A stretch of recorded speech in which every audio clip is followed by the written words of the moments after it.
Thank you for staying with us this afternoon. Since 2020, the government has spent close to 2.7 billion cedis on nursing training allowances.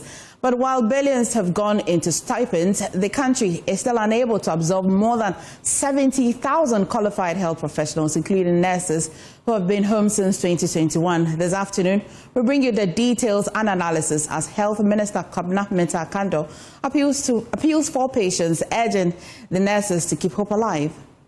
We have not less than 70,000 health professionals at home. Sitting at home, 70,000? 70,000. Doctors, allied health scientists. Including doctors? Yes. Allied health scientists, and then nurses and all that. So we have a challenge. We are deducing two main approaches. One, we're looking at how Ghana government will continue to employ them every year. Right. To observe them in order for us to have our optimal health workforce. So we came to meet a recruitment of not less than 11 to 12,000 just immediately after the elections. So remember... That needed to be recruited? Yes, that was the 2020 batch. 2020 batch, okay. So you remember the directive of, sacking all those workers who were recruited after 7 December. Yes. Do you remember that? I remember. That was not applicable in the health sector. Yes. So we had to allow them to stay. Exactly. We had to allow them to stay to make sure that they are all captured. So it's a huge, it has huge financial implications, a huge burden on the public purse, a huge financial implication. So we are looking at that one. So in the 2026 budget, we are looking at government giving us some what we call clearance to be able to recruit more. And we will spread it across the pharmacists, the nurses, so that every cadre will be able to get that kind of equitable distribution of the recruitment. So that's that one coming from the government employment. We are also looking at what we call managed migration. So that's what exactly? Ghana government is going to engage other countries to export health professionals. So about 13 countries have responded, and we are now agreeing on our MOUs with them. But there's a challenge. Tell me about it. The challenge is that if you look at the requests from the various countries and even our own countries, the request is high when it comes to specialists. They want more specialists. They want more than just general ordinary nurses, general nurses. And so we cannot decide to give them all our specialists and then what happens to us. So what we are doing at the moment is that whilst we are engaging them, we are looking at how we can bring up a lot of specialists. So instead of probably taking you about 2 years to become a specialist, we're engaging the institutions to come out with a crash program, not more than 6 months. It does not mean that we are going to compromise on the quality, but it's going to be very intensive. So for example, if you are going to do, let's say 2 contact hours a day, we are going to look at 4 or 5. Right. So that we'll use that approach to solve a particular system, to solve a particular problem. So that if, for example, if you run it for about 2 or 3 times and we think that the problem has been solved, we can resort back to the normal status quo. Right. So they must not lose hope. We must, and wisdom is not in one person's head.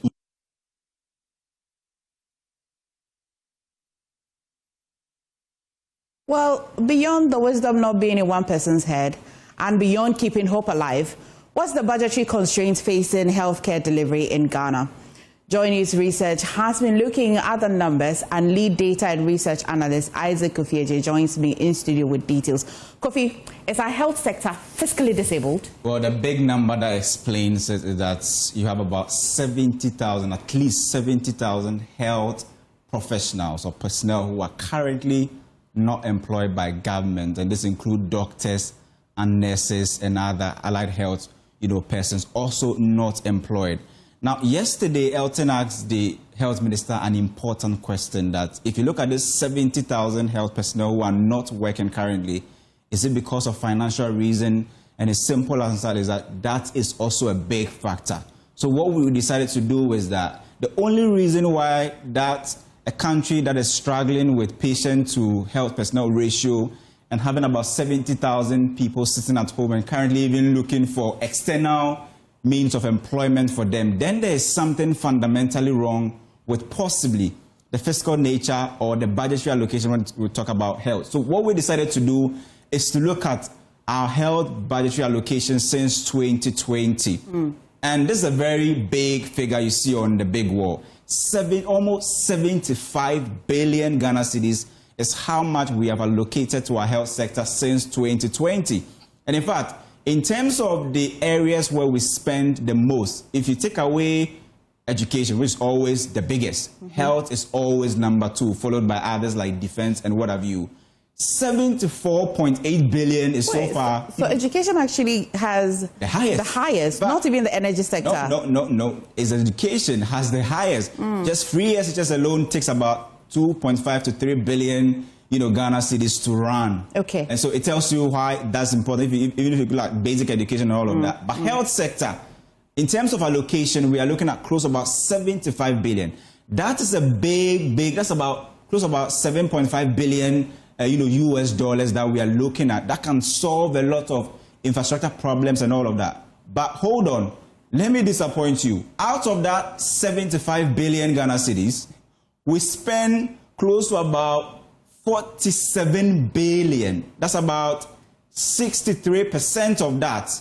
Of the total budget. Of the total budget just to pay workers, salaries and compensation.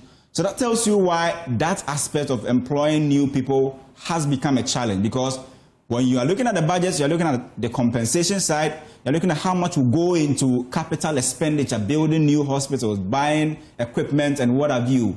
If you are spending 63% of that already on paying salaries, how much will you be left with to do goods and services, to do capital expenditure? That is the constraint that the health ministry is faced with at the moment. But hold on, whilst we are spending so much on salaries, another thing that also crossed our mind is that Elton asked him another important question, that if you can't employ them, why do you keep training them? And he said, we need to continue to train them. But there is a certain structure that we have that we pay the nurses that we train. So we are looking at that aspect as well. How much have we spent so far in terms of allocation, in terms of nursing training allowance between 2020 and 2025? The allocation is around 2.7 billion Ghana cedis. Now the question is, if you are spending 2.7 billion Ghana cedis, according to the minister, you have the 2021 batch of nurses at home, 2022 at home, 2023 also at home, 2024 are currently also about to exit. They will also be at home. So if you are spending 2.7 billion Ghana cedis to train these nurses and paying them allowances, why don't you stop the payments of this 2.7 billion and use it as a budget to employ them? Because this year alone, we are going to spend about 771 million Ghana cedis to pay nursing trainee allowance. That could be a very big budget to employ about over 9,000 nurses this year alone. If we decide not to pay nursing training allowances with let's be generous, with a total package of 7,000 Ghana cedis per month for every nurse, we can employ over 9,000 nurses this year. Why? Because this figure is scary. In as much as we've improved, we are still having a nursing to patient ratio of 600.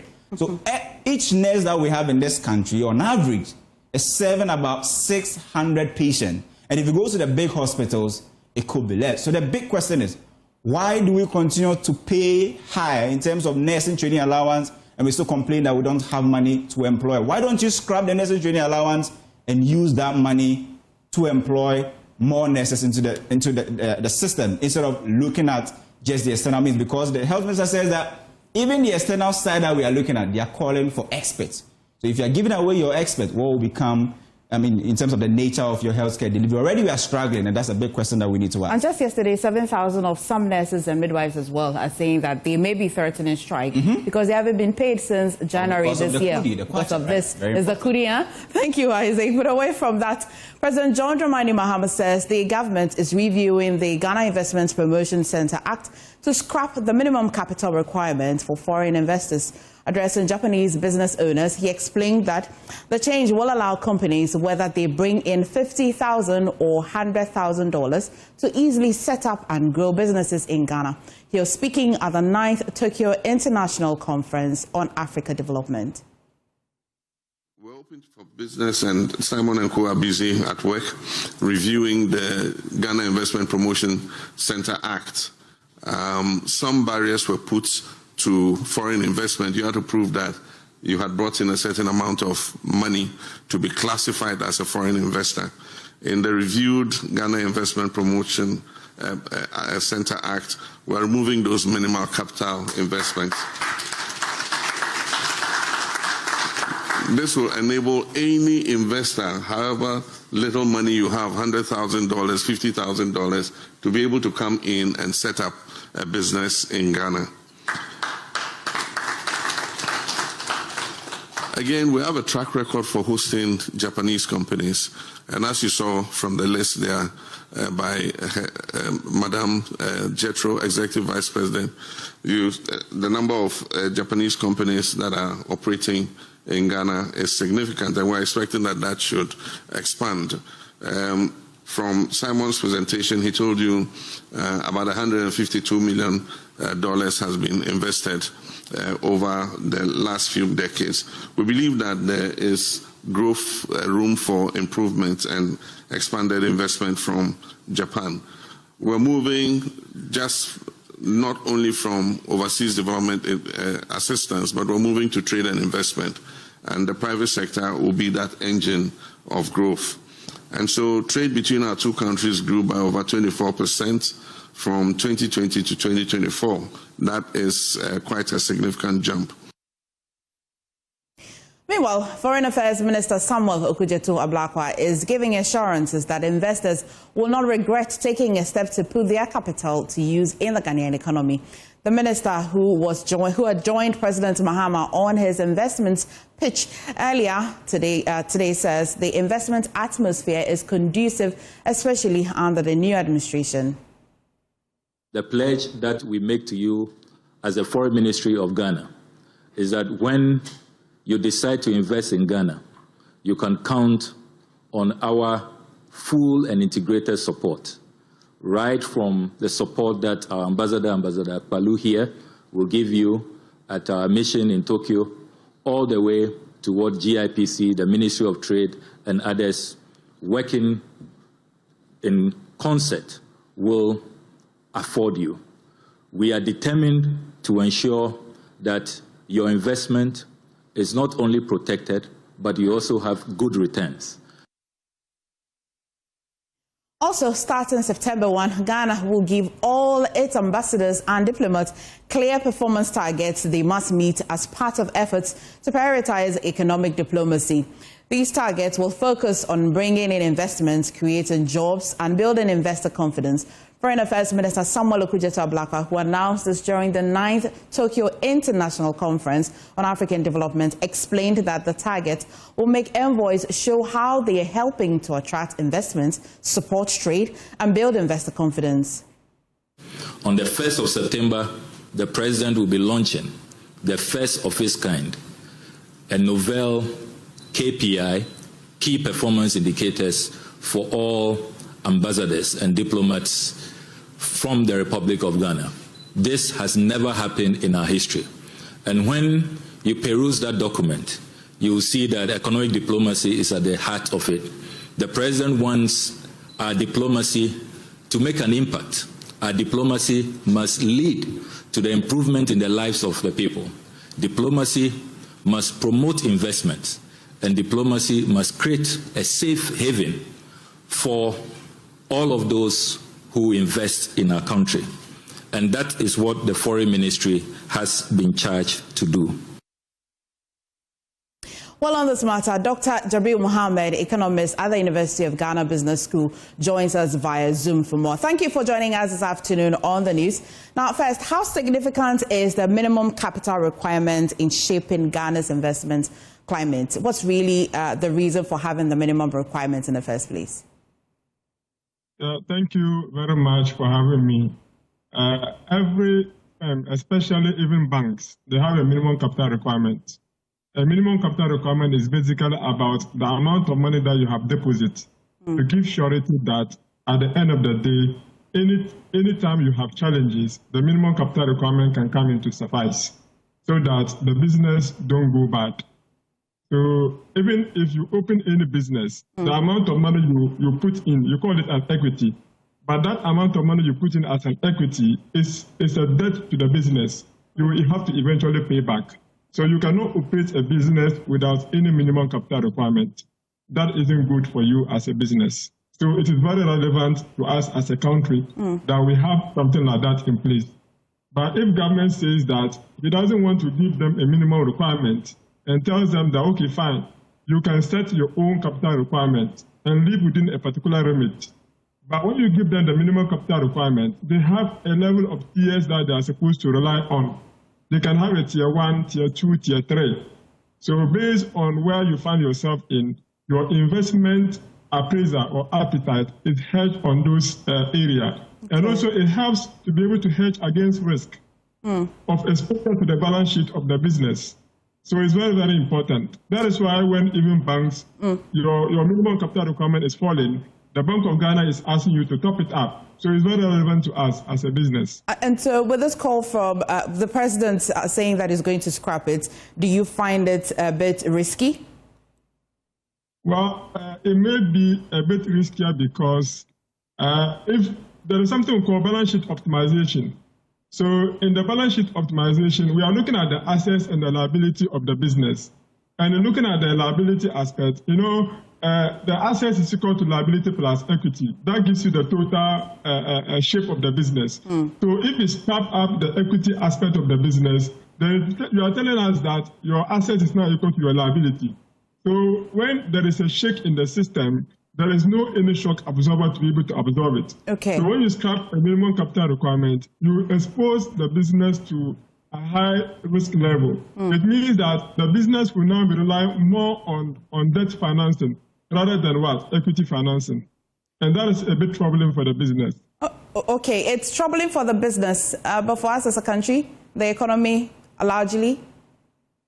Well, the economy, that's why I'm saying that the president will not just say that they should just come in and invest like that. He's capping it as a minimum, but it doesn't mean that they will not come with capital. Okay. They will definitely come with some amount of money that can help to shape the business environment. Okay, So let's look at the balancing. In balancing foreign investment with local enterprise, how can Ghana ensure that removing this barrier benefits the wider economy? You have just been addressing that at least they will come in with some amount. It's not that they're coming without it at all, but how can we balance it for effectiveness? Well, when they come in, the foreign direct investment come in with a lot of, let's say, technological transfer. So we are anticipating that when they come in, they build the local industry. That is how come that in most economy, you have a local content development. So if you look at our oil sector, we have a local content aspect of it. You cannot come in without any joint venture. You will definitely have a joint venture so that you can transfer knowledge to the people. So a lot of countries that have leveraged on foreign capital investment to grow, they have been able to enforce that their local content are solid and good enough for the people to be able to have connection. If you look at Norway, Norway developed at the back of their oil resources based on the fact that they were able to leverage on that, the foreign capital, in addition to developing their local capital. That is how come that the oil sector is recognized as one of the best in the world. Right. So Ghana can have a lot of success stories to rely on. Let's turn our attention to the new KPI regime that the foreign minister has been talking about, where our envoys will be required to meet targets as part of efforts to prioritize economic diplomacy. In your view, what key sectors or markets should Ghana's diplomats prioritize to deliver the most significant economic benefits? Well, there are so many sectors. So, for instance, the industrial sector is very important. The manufacturing sector is also important. These are the areas that are lagging behind. If you look at the performance currently, the economic performance currently. Even if you look at the mid-year performance, you will notice that the industrial sector and the manufacturing sector are low. as compared to the services sector. So in my candid opinion, the KPI should gear towards the manufacturing sector. You know, if you have so many factories around, dotted around, and they are very competent factories, they're able to absorb a lot of people. We have a lot of agricultural products in the country. We also have a lot of minerals. Why are we not leveraging on that to ensure that the foreign capital flows that come in are efficiently utilized? The problem about foreign capital is that the literature has shown that it is as a result of inefficient utilization of the foreign capital. That is how come that we have a lot of challenges across the broad spectrum of the country. So if we are able to allow them to invest in those sectors, so for instance now we are having we have the gold board policy in place where we are now mobilizing the gold, for instance. So if you are bringing in foreign capital, why don't you bring them in and allow them to refine the gold over here, add value to it? Okay. Yes. So if the add value to it right now here, it means that we are going to create a value of chain of what do you call it? A value of chain of employment, because any gold bar that you pick and you are refining it is giving you a multiplier effect in terms of the employment ability of the country. Well, so let's look at those sectors of the economy and concentrate on that. This sounds like this KPI is something we need then. But let's look at how can the economic diplomacy be strategically aligned really with Ghana's broader national development goals. We want to at least maximize impact on investor confidence and economic growth, right? How can we balance this? So is at the back of strong institutions. Okay. So the government needs to develop a strong institution, a strong legal backing that when investors are coming in, there is not going to be any point of expropriation. There's not going to be any point that the government will say that I'm taking over your business. That has to be properly assured because this is what investors are looking out for. And they also have to note that when they come in, their investments are not going to be eroded by inflation. Their investments are not going to be eroded by exchange rate differentials. These are the things that anchored the development of every country that is trying to bring in foreign investors. Right. So I believe that the president is working very hard and is in the right direction. Thank you so much, Dr. Jabir Mohammed, for joining us on the news today. Now, away from that, the Office of the Special Prosecutor has dismissed what it calls misleading and mischievous media reports on the outcome of investigations into former Sanitation and Water Resources Minister Cecilia Abena-Dapaah. Now, the OSP expressed concerns over claims by some outlets that the Federal Bureau of Investigation had either found no evidence of corruption or had cleared Cecilia Dapaah Cecilia Dapaah as a joint probe. Those reports, citing the OSP's half-yearly report, have been described as distortions of the official findings. Director of Strategy, Research and Communications, Samuel Apiadako, told the AM show that the FBI cannot conclude an investigation it initiated. I think that usually these are not matters the office would respond to ordinarily. I mean, there have been so many times the media get it wrong on the OSP. Sometimes we're able to call in, correct it. Sometimes we don't have the opportunity. We let it go and all that. But we are dealing with an international partner here. You see a media house, right? FBI clears Cecilia Dapaah. How on earth can the FBI clear a Ghanaian politician in Ghana? Is grossly inaccurate because the FBI does not clear people in Ghana. The FBI doesn't have even jurisdiction in Ghana to clear someone. But the problem is this: they took it from a document we have published. And we are simply trying to say that when you want to take information, present it as a whole in a manner that will do justice to the facts. Because this investigation is primarily an investigation by the OSP. Mutual legal assistance brought in the FBI because when, in the course of investigation, there was an international dimension, which is that there were some monies we were looking into that the suspects have said that it came from a particular country, which is the United States. So you needed your foreign partner to go into that matter in that country because it originated from there. You understand me? So when you bring in your foreign partner to go into it, it does not mean that your foreign partner is the one that is clearing somebody. Mr. Darko further revealed that Mr. Pai's docket is currently under review by the Economic and Organized Crime Office for possible action. The reason why this matter has surfaced, and I am a bit surprised because you and I, those of you in the media, know that this is not the first time we've talked about Madame Dapa's case. So how suddenly FBI becomes a clearing agent or OSP becomes a clearing agent, we are even at a loss. But the reason why, the reason why this matter came up simply is because we have to brief the public on what we have done within the 6 months and 7 months. And then we had to tell the people that this case that we had to shelve has now been reopened because the new leadership of IOCO have requested for the docket, and we have sent same to them. So we were only reporting to Ghanaians that the docket has gone back to IOCO for further investigations.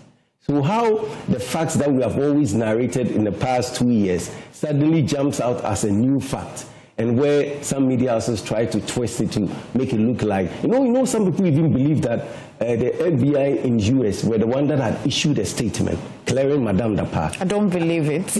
It was all over the place. And I'm saying that you have saw something from us. And we are telling you that what you have saw is inaccurate because it's a whole paragraph. You can't take one part and leave the other.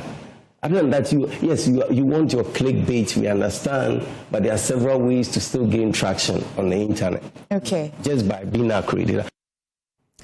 From the OSP, now sitting at the Public Accounts Committee grounded to a halt earlier because leadership at the Office of Government Machinery failed to appear before the committee as scheduled. This left committee members livid as they had to suspend proceedings for 30 minutes to wait for either the Chief Director or the Deputy Chief of Staff to appear. Of Office of Government Machinery. The Chief Director is from... The Chief Director is the head of Office of Government Machinery. That's the arrangement. And Dr. Wayo has been in the system for God knows when.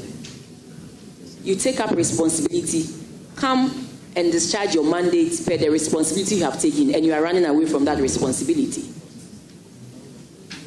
Please take the Public Accounts Committee serious. You are supposed to appear here with your head, the head of the entity, so that if your head is not here, you cannot come and sit here and say you are taking that responsibility. And the letter we wrote to you was very, very clear.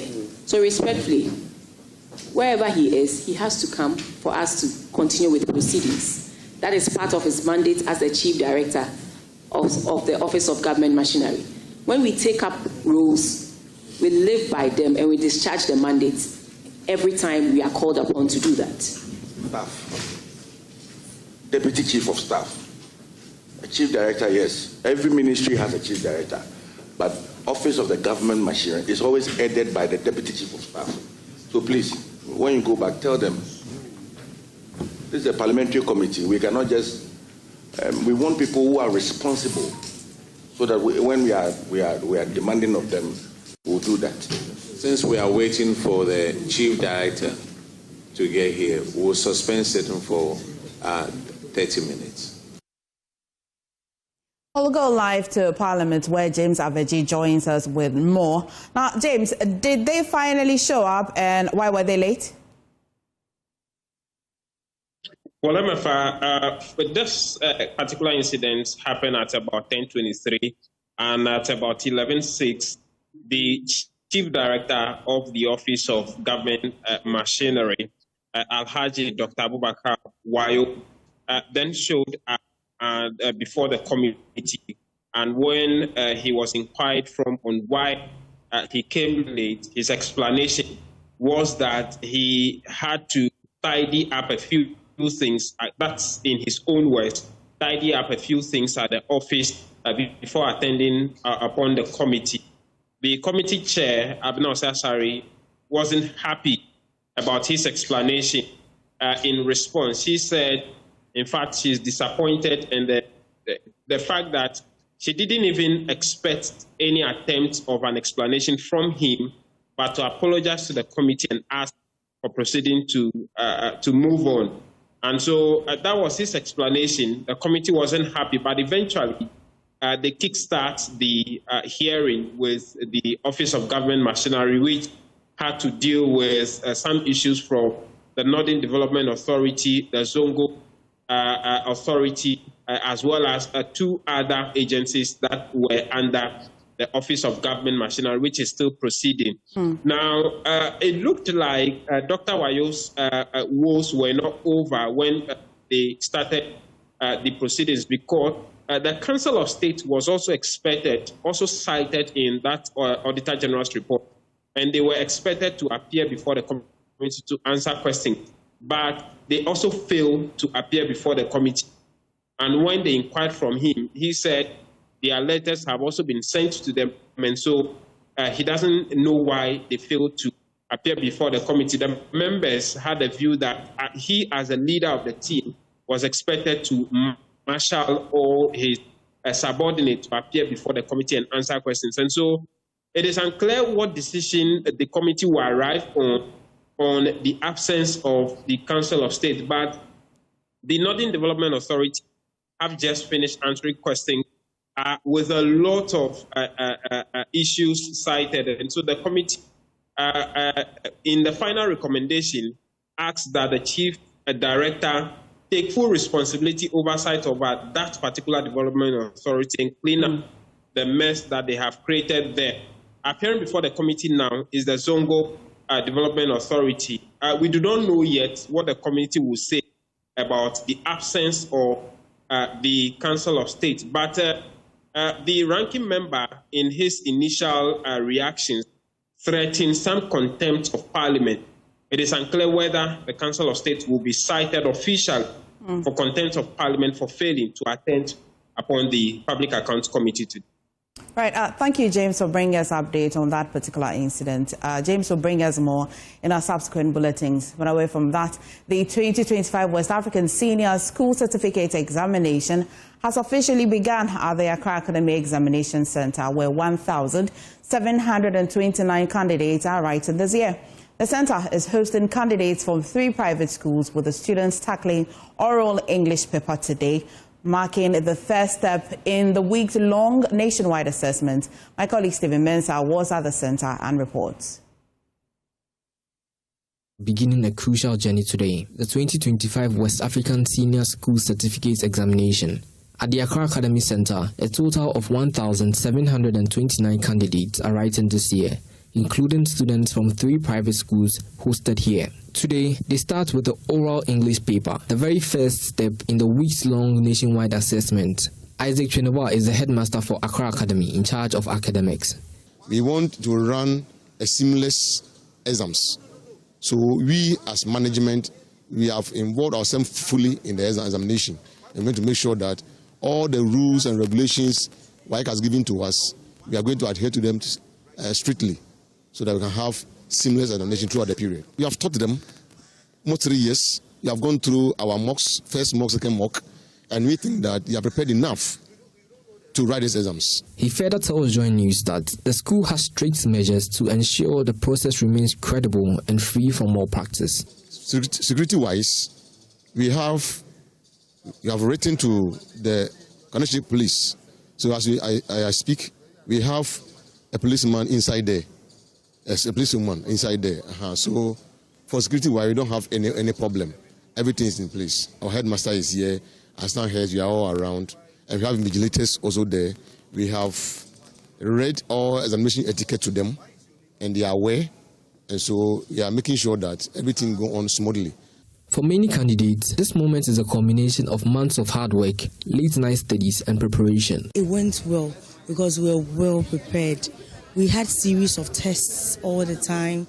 They had been giving us tests, and at first we thought it was difficult because it was difficult on the preparation ground. When we came here, it was easy. We were well prepared. I would say I was very well prepared in whatever I was expecting to That was the same thing I got. So, by the grace of God, we know we'll come out with flying colors too. The students are expected to write series of these examinations throughout the month of August and September. Reporting for JoyNews from Accra Academy, I am Stephen Mensah. Still on the West African examination, its council has cautioned candidates sitting for the 2025 West African Senior School Certificate Examination, WATSE, that they risk losing their entire result if caught engaging in any form of examination malpractice. The council says it has intensified its regulatory measures this year to curb cheating, collusion and other form of misconduct at examination centers. According to WAEC officials, measures such as strict supervision, increased security presence and enhanced monitoring systems have been rolled out nationwide. The move is aimed at protecting the integrity of the examination. And Sakoto Yeboah is the Ashanti Regional Controller of WAEC.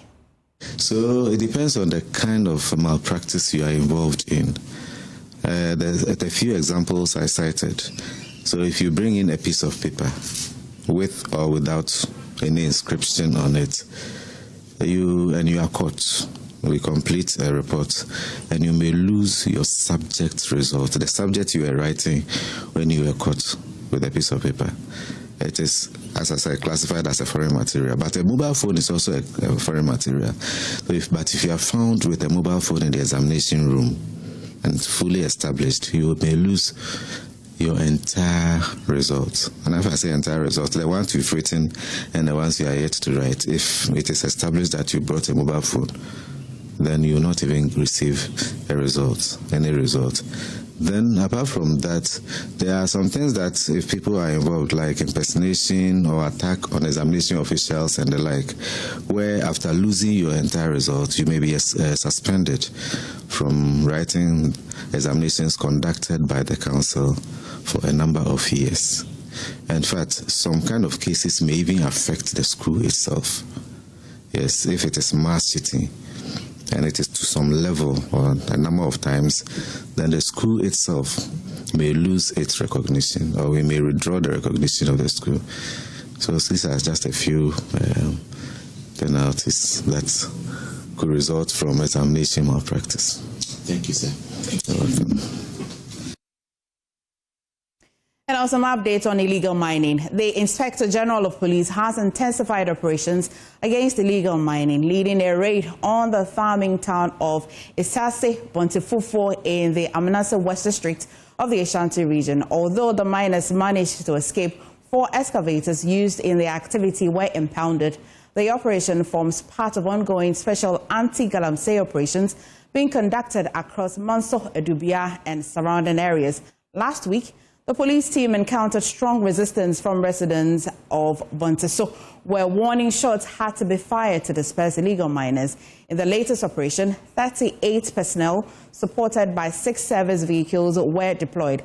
3 of the 4 excavators seized have since been transported to the police base at Manso, Edubia for investigations, while 1 remained stuck in the mud.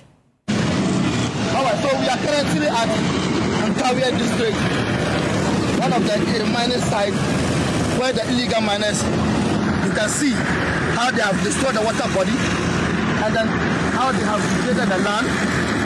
And then it was still ongoing. Upon sighting now the illegal miners, quickly they abandoned the machines and then they ran away.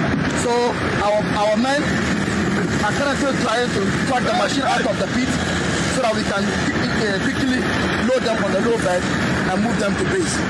The fight against illegal mining continue as we are not leaving any stone unturned. We continue to fight to make sure that we win this war. What we just want the illegal miners to understand, this is not a banter. They should just understand the government policy or the government instruction for them to cease illegal mining and wait until further instruction is given as to how they will make responsible mining. But for them to continue and then keep on sometimes even confronting us in situation, I think basically it is not something that they should continue. So we are currently in control and we are just making sure that we track the machines and move them out of the pit and then send them to load them on our machines. I'll take you to Kumasi, where security has been heightened across from today through to tomorrow as the Mensha Palace prepares to host the one-week observation of the late Asante Hima Nana Konadu Yadom III.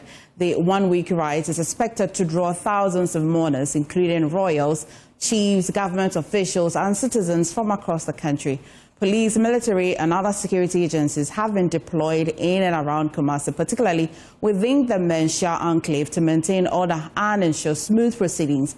Road diversions and traffic controls are also being implemented to manage the anticipated influx of people. My colleague Nana Boachi Yadom is at the palace and joins us live with more updates. Nana, tell us the preparations so far ahead of the one-week observations tomorrow. And then she's also going to oversee everything that goes on in the Ashanti Kingdom, stepping in for the late Queen Mother Nana Konadu Yadom III. The Kokofu Hima herself is who you see here with me. I would want to speak to her briefly on the preparations so far for the funeral that is scheduled, one-week observation that is scheduled for tomorrow. Nana, yama wakwa baba JoyNews so na Nana echina ahoboate sema na watchede. Radia dum bibia de daboko yes efie ha na yes Gabriel honsuso na yedi atwen ahoho a omuba ejamfo omuba bejamu yen yebue table ha for condolence obia titru for ne antini amoba politicians ministers hwan omu nyina ombeba abesign book of condolence no enso ewo ha wokọ ekire ho nso so a mene efie hafo no mpanimfo no yenso yetepeto no so ye boa ye ho na ye di atwen okina ye di miamenua meba Nana Amakonadu a otoso miensa ne na wotweda Nampacho ye baby say emrabe na mudi egu akwan mama amanfo ebe pese mo beba menhia ba behwe dwumedi ni bi ochina emrade ye mpese obia beba beye basabasa bia ya hihye parking lots ye de bema obia bebia obia beba be parke ede asumdwe beba afa ni titru me ye obey mesre ema nyina se omo ba omunye decent yempese obi be hihye ntade bia ense na emfata ede abaha obia timi ba ye nyina ye nana ene da form nti asante ma nyina na de atoye ni na nsuso no se ye ka decency so a ehia pa na chese because sa brede ye bre ye ho ase ede amaye nana na ye dinuni tinya afei na ye be hihye ye mowira ye neoma hihye ye ne achi abegina empabo atintin so bia eba ne sa ade a ene ye maoma wo ba da fomboko efise se wo hwempa ye flag se wa ha nyina ya lowa no se wo hune ameche na kire se ebra so se ye nyina ye kofom na ye de esiesie ye nanon echi ye better sepa Nana, and that is the Kokofu Mahima you see in your shot here. She has said a word to us. First, she made mention of the preparations ahead of the one-week observation of the late Asante Hima Nana Konadu Yadom. You can see behind me the huge banner of the late Queen Mother. Let me translate what the Kokofu Hima said. And she says that preparation are far advanced. Everything is in order. They are going to make sure that security is in place, tight one is in place, and nobody goes contrary to the rules and regulations that will be set out for the one-week observation tomorrow. And she says that there's a caution to young ladies and to the general public, those of you who will be coming in to observe the 1 week, do not come here looking indecent. Come dressed properly and not in heels, but come just as she said. But let's get into where we have the book of condolence that that is being signed currently. She's made mention of politicians and ministers who will be coming in to sign the book of condolence, and that is it. Inside here, well-decorated room for the signing of the book of condolence. You can see images of the Asante Hima, Nana Konadu Yadom III. And let me also say for emphasis that we spoke to the Kokofu Hima, and per the Ashanti hierarchy, she steps in as the current Queen Mother in the absence of the Queen Mother Nana Konadu Yadom. So before you come in here, you'd have to watch the images of a little bit of history about the Asante Hima Nana Konadu Yadom. You'd watch this, you'd look through the scenes, the pictures all over this place, pictures from when she was sworn in when she was a young girl, to images of when she took over as Queen Mother. Her beautiful portraits are all laid out in here. And then you come here, we have the table and then the seat itself where you sit and then you sign the book of condolence. Beautifully decorated images of the Asante Hima Nana Konadu Yadom III and the Asante Hine. I see one here, one with Lady Julia, the spouse of the Asante Hine. I can also see that here. Images of herself, one with her sitting in a palanquin and raising her hands. Beautiful in here. And so this is what you can see when you enter this room, decorated for the signing of the book of condolence for the late Asante Hima Nana Konadu Yadom. So preparations are far advanced at the forecourt of the Menchia Palace tomorrow as we prepare for the 1 week observation of the late Asante Hima Nana Konadu Yadom III. She happens to be the biological sister of the current Asante Hine Otumfuo to the second. She took over from her mother, Nana Efuakobi Sewa Ampim II, in 2017 and became the Asante Hima. And so, unfortunately, she's no more. And here is where we have the arrangements for a 1 week observation. Over to you. You stay with us for every update that will happen from the Menchia Palace. This is News Today. Please stay. Winston Taki comes up with updates on how government has released some 9.7 billion cedis as coupon payments for restructured domestic bonds. Welcome back to Business here on JoyNews Today. My name is Winston Taki, and our first business story. Government has released some 9.7 billion cedis as coupon payment for restructured domestic bonds. The Ministry of Finance yesterday confirmed this transaction. There is more in this report. The Finance Ministry in a statement did confirm that the payment was made today. The ministry also revealed that this brings the total amount paid by government for the restructured domestic debt exchange bonds this year at 19.4 billion cedis. It also maintained that the payment again confirms the government's commitment to honoring the terms outlined in the Memorandum of Understanding signed under the debt exchange program, as well as aid investor confidence and government's fiscal credibility. The Finance Ministry argued that to ensure that future payment does not suffer, as announced in the media budget, two separate sinking funds have been established. That is a cedi sinking fund and dollar sinking fund. These funds will provide liquidity buffers to aid timely payment of maturing papers and other payment obligations from next year to 2028. The Finance Minister, Dr. Atufosin, has sworn in the newly established Gold Board Tribunal. The inauguration marks the operationalization of the tribunal under the Ghana Gold Board Act 2025, mandated to resolve licensing disputes and appeals involving the Ghana Gold Board. The tribunal is expected to play a key role in enhancing regulatory transparency within the gold sector. There is more in this report.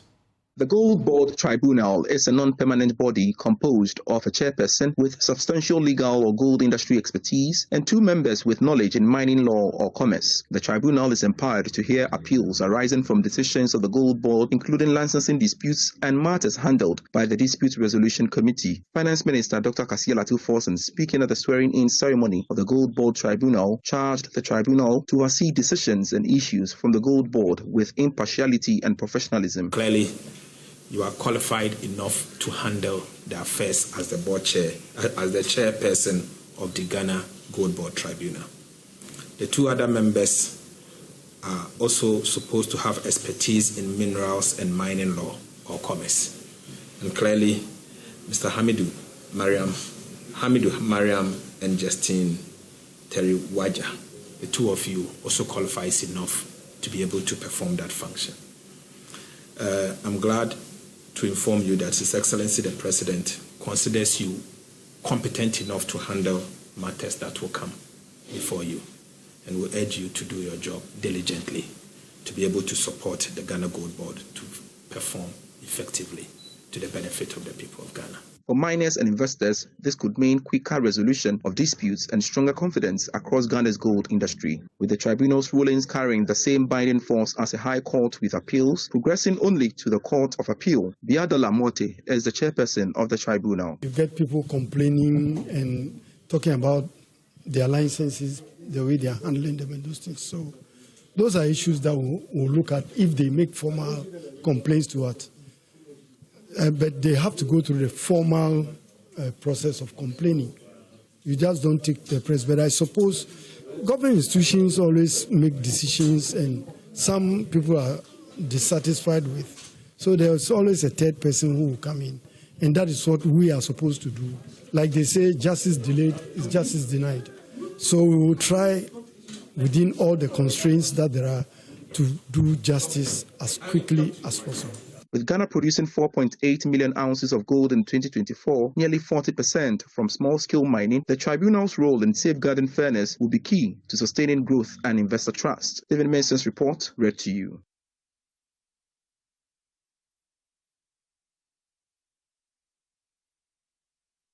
That's all for business. We have more business update for you at 1 p.m. on the marketplace. Up next is World Today with Emifa. Thank you so much, Westing. And in World Today, 2-3 rebels killed at least 140 people in Eastern Democratic Republic of Congo last month in one of the worst atrocities by the armed group since its resurgence in late 2021. Human Rights Watch has said in a report. This is despite a peace process brokered by the U.S. and Qatar to end the conflict in the region. Witnesses told the advocacy group that the Rwanda-backed rebels summarily executed local residents, including women and children, largely from the Hutu ethnic group in the area. That'll be all for the news today. I'm MFA Akosia Deti. Do log on to myjoyonline.com. Thank you for watching.